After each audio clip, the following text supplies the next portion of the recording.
J'avais prévu un esprit que vous allez avoir un super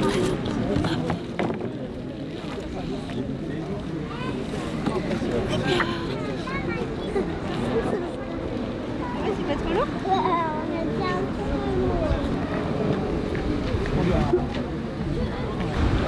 Avec la ficelle sur le bois, tu sais, pour le confort de la main, c'est bien. Hein.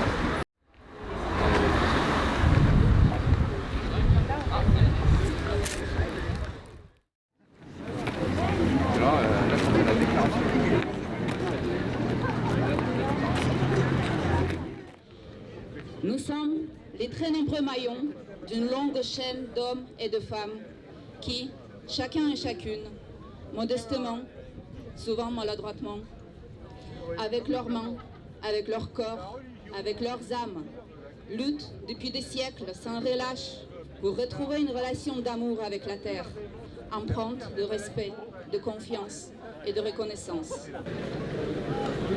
Les naturalistes ont joué leur rôle. Ils se voulaient chantres de la vie. L'évolution du monde en a fait des prophètes de malheur. Que peuvent-ils ajouter à ce qui a été dit?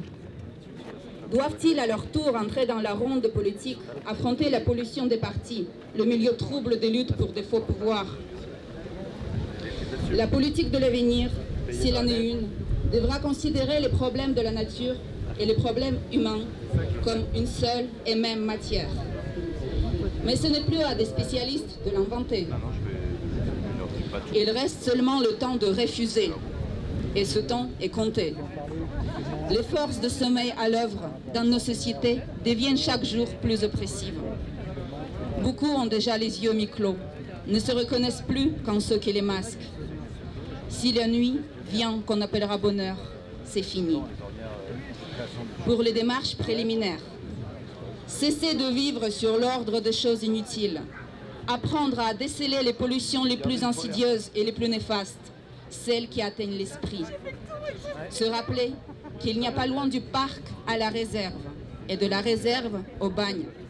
Que l'homme n'est pas une bête de zoo. Comprendre que vie et possession abusive du monde sont contradictoires. Aussi longtemps que le quantitatif restera le dénominateur commun de tous nos actes, il sera inutile de parler de restauration de la nature. Et tant pis si je n'arrive au sermon. Des centaines de millions de cerveaux enregistrent bien chaque jour des prônes plus nuisibles que la drogue. Ces lignes ne sont peut-être qu'un maillon à prière, un moulin à prière dans le vent. Elles répètent toujours la même chose. Les fleurs aussi répètent toujours la même chose. D'abord la vie, d'abord la vie, d'abord la vie. On n'écoute pas assez les prairies.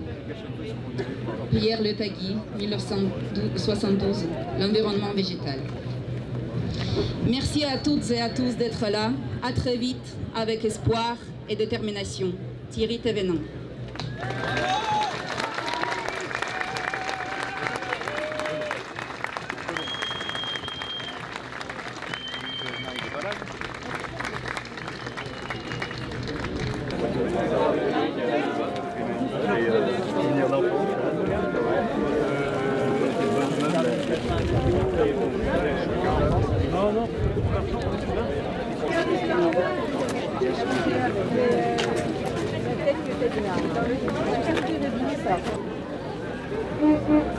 Ouais, très bien.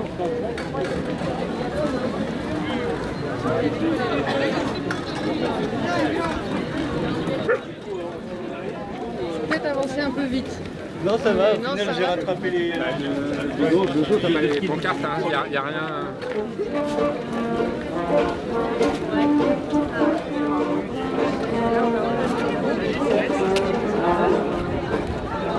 Vous pouvez pas rester avec les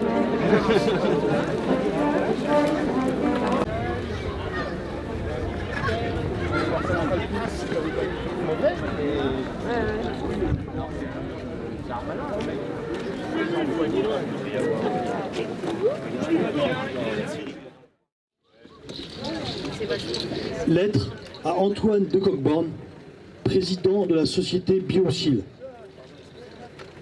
Monsieur de Cockborn, mettez vos bottes.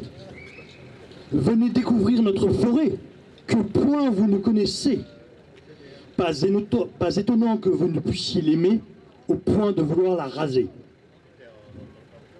Mettez vos bottes, sortez de votre bureau, venez voir nos beaux boulots, bien plus beaux que vos holdings, fonds de pension et autres magots. Si pour vous la forêt est du côté du porte-monnaie, pour nous c'est du côté du cœur que sont nos plus belles étrées. Mettez vos bottes, sortez du bois, venez rencontrer les Creusois. Depuis votre 16e arrondissement, nos paysages vous créeront dépaysement. Mettez vos bottes, nos meilleurs coins à champignons, à nous ils resteront. Peut-être nous vous offrirons à manger pas que des bons.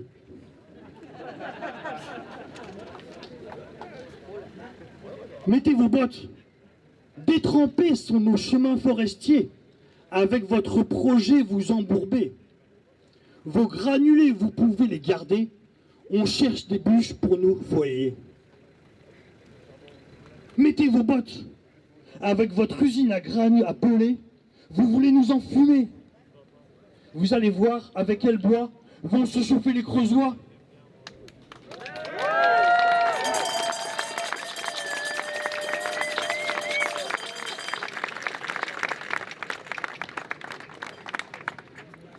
Mettez vos bottes, nos forêts, venez plutôt les admirer, car d'embûches, votre projet sera semé.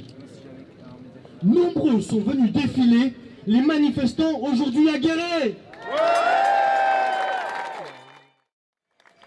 Les personnes qui sont tout au fond, est-ce que vous pouvez avancer un petit peu? On me dit qu'on n'entend pas bien au fond. Avance, mais ceux qui sont devant aussi, avancez. Ceux qui sont devant, du coup, il faut avancer pour que ceux qui sont derrière puissent avancer après vous. Bonjour tout le monde, moi je travaille pour une association qui s'appelle Canopée Forêt Vivante qui se donne pour objectif de protéger les forêts partout en France et dans le monde. Merci, merci, ça fait très plaisir. Je vais vous raconter une toute petite histoire. Nous, il y a 4 ans, on a été alertés par des gens du Morvan qui nous ont appelés, qui nous ont envoyé des mails pour nous dire chez nous les coupes rases elles sont en train de se multiplier, on ne sait pas ce qui se passe, il y a quelque chose qui se passe, de plus en plus de forêts se font raser.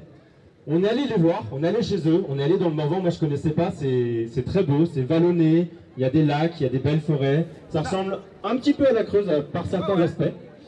En tout cas c'est beau, on arrive là-bas et effectivement on découvre de grandes coupes rases. On va voir qui fait ces coupes rases là et on tombe sur la coopérative Unisilva qui fait ces coupes rases, on ne connaissait pas encore. On regarde qui c'est, très bien, on voit que c'est une coopérative qui est aussi ici d'ailleurs en Creuse. Et on regarde même plus précisément où va le bois. On a suivi le bois de ces coupes rases là et on a vu où il partait. Et c'est là qu'on a découvert une usine Biocil.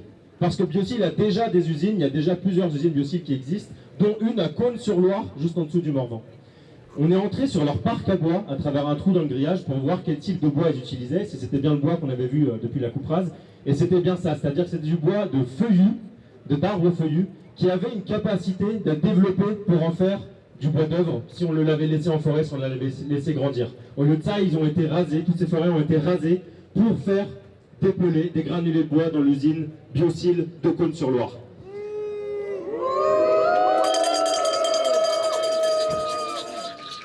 Lorsqu'on était sur le parc à bois de l'usine, après être rentré par le petit trou dans le grillage, le directeur de l'usine, Antoine de Cockborn, est venu nous voir et il nous a demandé ce qu'on faisait là, on lui a expliqué et il nous a dit, il était effaré d'apprendre que ces bois venaient de coupe rase. Il nous a dit, mais je ne veux pas du tout participer à ça, je ne veux pas que mon usine participe à détruire les forêts, donc je vais arrêter ça tout de suite. Et à l'époque, le journaliste qui était là, parce qu'on avait une équipe télé, lui demande, mais alors est-ce que vous êtes prêt à vous engager pour que vos bois ne proviennent plus de coupe rase? Et il a dit oui. Donc on était rassurés. Sauf que quelques semaines plus tard, on reçoit une lettre au bureau de Canopée qui dit, en fait non. J'ai bien réfléchi, ce n'est pas mon rôle. Moi, mon rôle, c'est d'utiliser le bois que j'achète, et puis voilà, c'est pas mon rôle de gérer la forêt. Alors que bien sûr que si, c'est son rôle. C'est lui qui augmente la pression sur les forêts, et il doit s'assurer que le bois ne provienne pas de coupe rase. C'est pour ça que quand il a annoncé qu'il allait ouvrir une nouvelle usine ici en Creuse, on a dit non, c'est impossible. Et c'est pour ça que c'est magnifique que vous soyez aussi nombreuses et nombreux aujourd'hui, pour dire non, stop, impossible, pas possible en Creuse.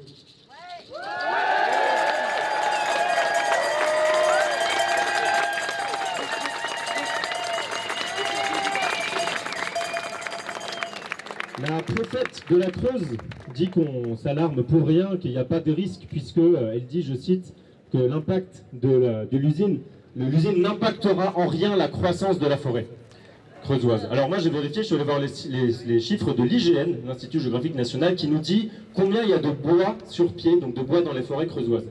Et il nous dit que chaque année, les forêts creusoises, elles grandissent un petit peu, les arbres grandissent chaque année, c'est normal, et qu'ils gagnent 1,2 million de mètres cubes de bois par an. Mais qu'il y a aussi à côté de ça, 0,2 million de mètres cubes de bois chaque année qui meurent. Donc ça veut dire qu'on fait 1,2 moins 0,2, ça fait 1. Au total, la forêt creusoise, elle grandit de 1 million de mètres cubes de bois par an. Sauf que là-dessus, il faut rajouter le fait que les humains viennent déjà prélever du bois dans ces forêts. On prélève combien? On prélève 1,2 million de mètres cubes déjà. Sur les 1 million qui restent. Ça veut dire qu'on est, quand on fait le total, on perd déjà 0,2 million de mètres cubes de bois chaque année dans nos forêts creusoises. Ça veut dire que si on continue comme ça, chaque année on perd du bois, à un moment il n'y en aura plus. Donc là-dessus, on ne peut pas rajouter une nouvelle usine qui encore ira chercher 160 000 mètres cubes de bois chaque année dans les forêts creusoises, parce qu'on est déjà en déficit. Donc il y a un gros problème de ressources, ça n'est pas possible.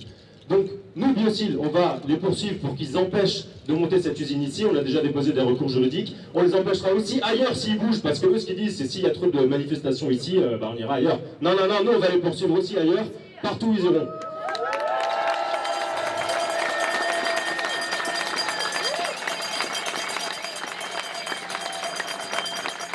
Je finis juste pour vous dire bravo parce que moi j'ai jamais vu de manifestation pour des forêts aussi grandes pour l'instant, alors qu'on est souvent mobilisé partout, mais autant de monde, on n'a pas encore vu ça.